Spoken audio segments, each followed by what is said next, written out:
Hi, welcome back to Deep Images, and we are with you once again with strange love stories. I'm Henry Covert, and this is my co-host CF Roberts and my co-host Justin Cotton, Hi. and we are getting ready to talk about probably one of the most strange love stories that's ever been committed to celluloid. It has had a lasting, eternal impact on horror filmmaking, low-budget filmmaking, underground filmmaking, and really it showed that you don't need a lot of money. You just need a lot the eye and a lot of genius and a very very morbid sense of storytelling. So Boy, i'm ain't that the truth? i'm going to turn it to Chuck to fill you in, but I think you'll find this fits in our theme really well if you've been following it. All right, so you want weird love? You got it.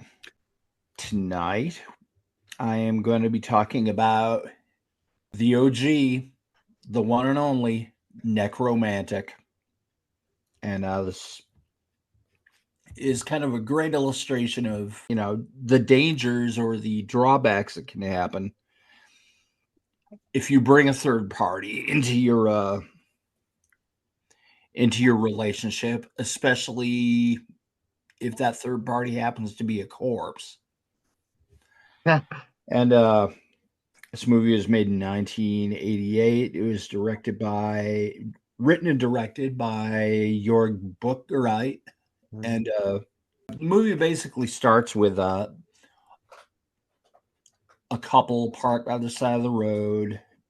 He's impatient behind the wheel, and she's out there taking a leak out in the woods in the middle of the night. And he's like, "Come on, hurry up, will you?" She comes back. She gets in the car. They take off, and they're confusedness about where they're going. And pull out that road map again. Do you know where we're supposed to be going? And she's unfolding it and trying to get a look at it. And then they crash. And picks up the next day. They're both dead. They're both lying in the wreckage, dead. And along comes, oh man, I'm trying to think. The It's like JSA. It's like, yeah, just like, is it just Society of America? No, what No, is it? it's Joint Joe's. Security Agency, like in It's like Park Chan Wook. Joe's Street something. Oh yeah, yeah, yeah, it's like a sanitation or something. Yeah, they're basically the folks who come around and clean up the bodies after automobile fatalities and things like Okay, that. And but not Joint Security Area or Justice Society of America. no, no, nothing fancy like I want that. to reassure everybody. But they're basically just this organization that goes out and they clean up the dead bodies and get them out of there. So, so the public can go about, having their nice day out on the town or whatever, and not have to be horrified by the dead bodies. And so the crew are going around scooping up the bodies, and one of their crew, a young man named Robert Schmagky, and he's played by Bern Doctari Lorenz, who Hmm. also I'm trying to think, he worked on the effects along with Butker. He also contributed to the music, crewed the movie. This is some true DIY stuff here. Yeah, this is all gorilla.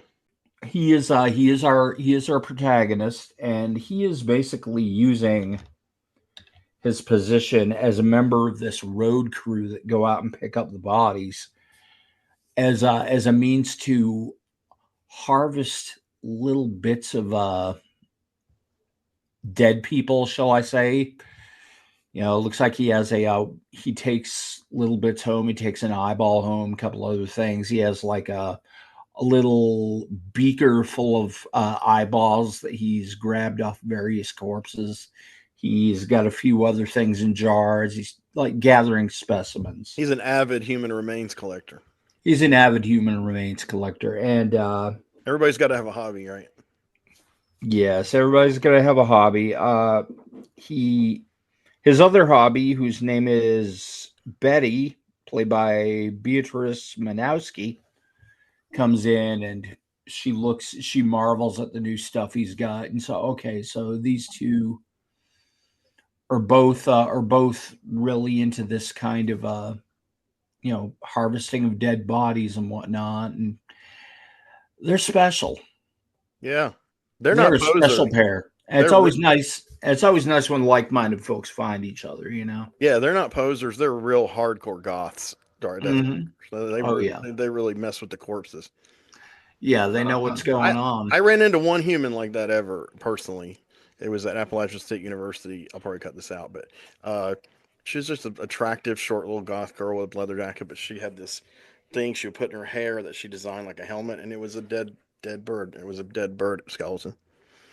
Oh, I know some folks who are into doing stuff like that. Just but they're like hunters and whatnot, and they, you know, She would find them, or forage for them, and then skin them, and hopefully she yeah, didn't kill anybody at the school. I didn't know. I had a girlfriend at the time, but she was pretty fine. But that bird kind of made me sick. yeah. And I had a roommate at one point who had like a possum hat, which I believe he had done that himself. But just Okay. folks literally living out in the country, taking what they need. So he's got this nice little setup with all these jars full of body parts and various intestinal or internal organs and whatnot. You know, the folks here at Deep Images know all about that. Oh yeah. But plug. Right. Uh, Like like, subscribe. subscribe, click that little bell. You know, get in the comments, get in fights with us, do whatever you want. Um, Thank you, Chuck. Pleasure's all mine. But they're obviously all about this stuff. They kind of have a special relationship. He goes out with the crew. At one point, they have some interval. They have some funny vignette where some guy decides, you know, chilling in his lawn, decides to pull out his gun and take a pot shot at some pigeons that are flying around. Accidentally hits his neighbor, and so he drags him out and buries him in a swamp or something. However amount of time later, they find him, and so the road crew goes out and grabs him and brings him in, and this waterlogged, just rotted corpse. And on his way to kind of put up the truck, he bring it in for the night. He basically bags the corpse and keeps him for himself, and so he brings the entire nasty. And I want to talk for a sec about the special effects here. Just this is a delightfully sodden movie. It is gross to look at. Yeah. Um, the place looks filthy. Everything, the body parts are all dripping slime and all kinds of whatever stuff. Buttergeit and his crew did a great job with these special effects, building these bodies and whatnot. Oh yeah. Um, but he brings this body home, brings this corpse home, and she thinks it's wonderful. And right away, they get very involved with the corpse. And I mean that to the extreme you worry it might go to. Yeah, it goes there. And, and they are straight up, just engaging with the corpse. I mean, they take a metal pipe and put it where the crotch should be, and wrap it up in a condom. They're going to play safe. Thankfully, I don't want any dysentery here. Don't But want lockjaw from that metal. yeah, crying out loud. Yeah, everything you were worried this movie would become, it has become. And so further down the road, just they've had the wonderful trio romance between themselves and the corpse. Eventually, he gets let go. I guess he's way too irresponsible on the job or whatever, but he gets let go from the road crew, which I guess basically cuts off their supply of viable tissues or whatever. And she becomes disgusted with the whole thing and she leaves him. She leaves him, and the real kicker, knock a guy down while he's out. She takes the corpse. Yeah. And just it ain't enough that she leaves him. She takes the corpse. And it's like there's not even a fierce custody battle. She just absconds with it. And so Robert is left high and dry, and he goes around angsting out. This guy isn't a terribly balanced guy. They show segments where he's kind of got this filmic recollection, and you see actual footage here of a rabbit being killed. It's very much Yeah. like a farming situation. If you're like me, you're a person who does not like looking at cruelty to animals. Yeah, it's rough. That the Be shot. assured this is very real. Yeah. And that is inserted in the movie. It does look very much like it's a rabbit farm or a rancher or whatever. And so this is being done by skilled professionals. Don't try it at home. Right. um but it's being handled about as well as something like that could be handled. And but It is what it is. that doesn't make it any fun to look at. No. But this is happening. And so that stops, and that's one other interval in the movie. But so goes to his life without Betty, and he's just kind of going around mooning, all upset. He can't get his freak on because he doesn't have his girlfriend, and they don't have the corpse, or he doesn't have the corpse anyway. And so he's coming unglued. He brings home a cat and feeds the cat a body part, and then he bags the cat up and starts killing and kills it. I don't. It does not seem to me as though he kills an actual cat. No, no cats were harmed. That was big. Yeah, Yeah. it looks very simulated, Yeah. and so which kind of gives me a sigh of relief. I'll tell you what. The main difference between this time when I saw the movie today and the time when I saw the movie for the first time some years ago is I was a drunk back then.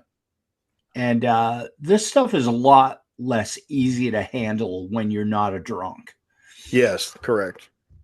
But that's, side observation there. But he kind of goes through his life coming unglued, and I think eventually he starts just doing little deviant things. He picks up a hooker, and he tries to have sex with her, and he can't have sex with her. He's just not rising to the occasion. And so she That's an issue. laughs at him and ridicules him, and he kills her. And he kills her, and now that she's dead, he doesn't have a hard time having sex with her. He has some goes to bed, has a dream, has some wild fantasy about just waking up, and half his face is, a skull. Mm. And then some beautiful woman comes across the meadow at him, and she's got just a rotting head, and she's holding this rotting head, which they run dreamily through the meadow, kind of playing catch back and forth with this rotting head and all of the manner of stuff. And then smash cut to him just sitting in that field, just thinking, contemplating things. And he's got this little caterpillar crawling up the side of his knuckle. And he looks up in the sky, and the birds are flying around. This wonderful, just pastoral world where everything's alive and everything's wonderful. And you're thinking, what's going to, and he jumps up, and you're thinking, this is, wow, what's going to happen? Is this world made for him? Mm. And he shouts out, just big triumphant shout, and he just starts running around manically. And it goes to the next scene, and he's in his room, and he takes a nasty sharp knife and disembowels himself. and it's like, wow. So I guess that day out in the meadow was like the greatest day he'd ever known. Yeah, let's go out on a high note. But And you Smashing Pumpkins fans, you understand that. But that's the and disembowelment has a certain effect on him that you might want to share if you oh find yes, a yes, spoiler. yes, yes. Yes, as he's expiring, as he's in the middle of doing that, he ejaculates blood Yeah, his penis rises out and of out of a big prosthetic penis. yeah, But yeah, it's nice to know he finally kind of got over his romantic problems, and and I feel like a lot of these scenes maybe not. are, are underlined by the music. They're like the first Yeah, time they have sex with the corpse and they use that really pretty piano music. yeah, yeah. The lovely necromantic theme. Yeah, the soundtrack's really nice, and of course Yeah, that really messes with you, kind of like Cannibal Holocaust. yeah. Well, I was gonna say that irony, but it's not really ironic for non-Americans, but um, you know, but it still feels weird when you first see it. It's a little rough for the Yanks, but I just I think I had grown by the first time I saw that. I had grown a pretty good sense of irony as far as music placement and whatnot. But Hmm. just the lovely romantic necromantic theme, but kind of a dissolve to later on, and Robert is dead and buried, and he's got a fresh tombstone, fresh grave marker. Grave is not yet grown over yet. There's no grass, just dirt. And suddenly you just see a shovel get stabbed into the earth, and then a foot with a high-heeled shoe comes down on top of the shovel blade. And it's kind of like, oh, did Betty come back? No, Betty did not come back. Or is it somebody else? It's Monica M, Monica M, yeah, for the star next of the movie, sequel. Yeah, for the that sequel. shot the shot where they raise the camera up and you see the grave and you see her is just amazing. I mean, some of his Yeah. shots in that movie are just breathtaking for a guy with totally self-taught, as far as I know. Um, Yeah. And man, he's weighing it and doing a great job. And I mean, I don't think he did. I don't know, just out of the stretch of four or so movies I've seen, I don't think he did a bum one. Dirtotus King is my favorite, yeah, that's the best made. but What do you yeah, for the audience sake, since your review was pretty short, why don't you tell us just a little bit about the sequel? What do you remember? the big thing I remember about the sequel is they do have, much like in this with the rabbit, they have a an authentic bit of animal cruelty video, It's seals. and it's seals, and I could have done without that. Well, I'll go ahead and try to sum it up. So in the second But one, Monica M, I think yes, the movie, the purpose of showing that is that Monica M and some of her friends are sitting around while this is playing and having some blasé conversation. yeah, it's toward the end of the movie, and by this time she's like totally desensitized, and Yeah, but yeah, so that's her at the end of the first movie, and I don't remember if he actually intended to do a sequel or he just wanted to make it ironic that the guy who was a necrophile is now going to be preyed upon. But yeah, to be clear, Necromantic 2 has much higher production values. I mean, it's still very low budget, but and Monica's the star, and I think she plays a character with the same name, if I'm correct. And to some people, it's very meandering because it has more of a story than the other one. I mean, it has more subplots and more diversions, and in this one, she is part of. I think one of her jobs is to dub porn movies, the the dialogue and the expressions and sounds people make during sex, and so oh. there's some humor there.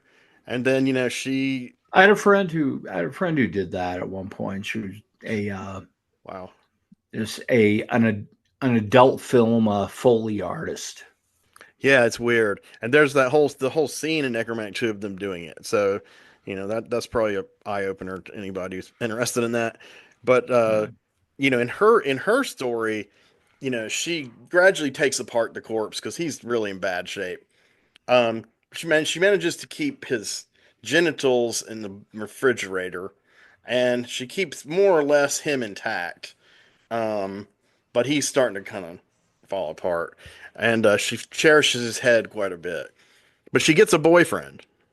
She gets a boyfriend, and as she goes more off the rails, and you get into the scene where you mentioned with the her watching the animal cruelty and just being kind of like completely, you know, uh, she decides she's gonna make this happen herself. Not just harvest the results of it. She's going to make this happen, and so she straddles her new boyfriend.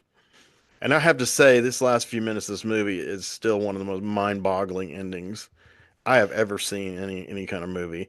She straddles him and she begins hacking his head off with a knife, like a butcher knife, while they're fucking.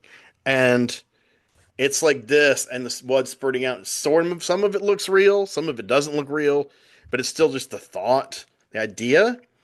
And Yeah. finally, she gets it all the way off, and then she steps back from the corpse, and he's still erect. So she ties this little thing around the base of his penis to keep the blood in, and proceeds to finish with the headless corpse. So now, if you made it that far, the coda is very chilling and awesome because she's in a hospital and she walks down the hallway and somebody says, "Congratulations, you're pregnant." And then they show this pure darkness and this skull turning around in the darkness, and then cue up the crazy music. And I was just like, what do the Brits used to say? I was gobsmacked when I first saw this one. That was Yeah. 1992. I had a buddy who rented both of them at a town near here because no one in Charlotte, North Carolina, had a copy of these movies for rent. And he brought Mm. them home one night, and it was me, him, my other roommate, my girlfriend, my other roommate's gay death rock friend, uh, and also this guy Micah who ended up moving with me later. And five or six of us watched the first one, and um, it was really strange. I mean, people's reaction because back then when you're like that young and you're in that kind of scene, like the goth industrial scene or whatever, and yeah, some of us were under the influence of some things. I was not. My girlfriend was not, but it does seem a lot more bearable. And there's an excitement to it because you're trying to outmatch each other on extreme what you can handle. Bill Mulligan's described this a lot of times in his youth, and I'm sure you've done the same thing, Chuck. Um, but yeah, as you get older and you're isolated, watching this stuff alone and watching really good prints of it, and you're not fucked up, yeah, it's like heavy. You don't have your buddies to like cheer you on through it or joke around. And No. quick anecdote: the first time I saw a Serbian film, I had bought a cut version at my workplace, and I went over to my then best friend's house, and we watched a few things, listened to some music. He played me a bunch of krautrock clips that were just fantastic. We smoked a bit of weed, and we started on some vodka, and we watched the Serbian film, and we got through the whole movie. And towards the end, the massacre scene and the horrible coda, he's kind of like joking around and whatever. And then I went home, and after I was sobered up while my wife was asleep, I watched it again, and I had a different reaction. I was like completely disgusted in a good way. But I talked to him the next day, and I said, "Do you realize what we watched?" Because I rewatched it when I'd come down a bit, and he's like, "Yeah, I was enjoying it, but you're right. If I hadn't been messed up, I could never watch that movie ever." Yeah. But it made me feel good that I'd actually dragged him into the extreme film space unwittingly, and he was like enjoying it with me, and we were having a party. But good times. That's how me and Marksman did a lot of that stuff back in the late '90s. Mark Baranowski's part of our show, and he does our intro music, Pain. Uh, but we weren't off. We usually weren't drunk or high when we got together, but we would have massive marathons of extreme movies at his house and just all night just tripping out. So here's to Marksman. He tried to be here tonight. He couldn't make it. So any final thoughts on the necromantic films? It's not for everybody. That's just, it's as simple as that. It's a gay it's a If it's for you, enjoy. If it isn't, yeah, it's a sorry. gateway drug. I mean, it's Yeah. like, and you may not want to go through the rest of the gateway. That may be it. Uh, Yeah. but I will say, like Chuck said, his next film, Der Todd's King or The Death King, is a series of vignettes about suicidal people. Great effects, very downbeat, very well made, beautiful shots. And then the next one is Shram, which has a Mhm. very unlikable lead character who's a serial killer who keeps hallucinating, but it's still riveting. You know, his little misadventures, and so those are his primary canon. I have the Sex Murder Art Blu-ray box set. I thank the gods I have that. That's got all four of those Mhm. movies and another disc with tons of extras, and they show how they do all the effects um. And I've talked to Marksman about this quite a bit actually, because he's a big fan of Boogerang. We're both friends with him on Facebook actually, and I think He's a good guy. he is a good guy, and I think he changed the game. I think he came out of nowhere. Obviously, Germany, there's a lot of perverse and gory stuff starting to happen in film in the 80s and 90s. I mean, you got movies like Angst. You know, from there on, you're just pretty much in a sinkhole of depravity. But but the German Chainsaw Massacre, if you can find that one, Jesus. Um, but yeah, I think if you have the eye and you've got the creativity and you have the ingenuity to kind of make the effects and make the illusion at least somewhat real and sellable, uh, you can create a work of enduring art, even if the subject matter is absolutely repellent to all of society. And I have to say, the vibe of the movies, especially the first one, it's the most morbid movie I've ever seen. I mean, and Yeah. it's like a movie that if you had death rock friends who were going around going, "Oh, I'm a vampire, man. I listen to Bauhaus," and you're like, you're really into morbid shit, man. But yeah, I go to graveyards and make love, and I'm like, let me show you Necromantic, and that's actually one of those kind of people who watched it with me the first time, and it was like Scanners. I glanced over, I thought I saw his head explode. You know, I imagined it, but he was just like, wow. He's like, this is a real deal, man. Maybe I won't do this. Then later he decided to become a doctor so that he could dissect corpses. Never knew what happened to that guy. So all right. Thanks everybody. That's We're gonna be back with crazy. more strange love stories. I can't promise they'll be as exciting as Necromantic, but you know, keep stay tuned. And as Chuck said, please like and subscribe. We desperately need more subscriptions so that we can take this whole enterprise to a whole nother level. So thank you. Have a good night. And it's true that we cannot see that far behind. If we looked all the way in the past, we'd go blind. In the night, from the stars as they've all lived their lives, and the light that they gave as they burned and then died.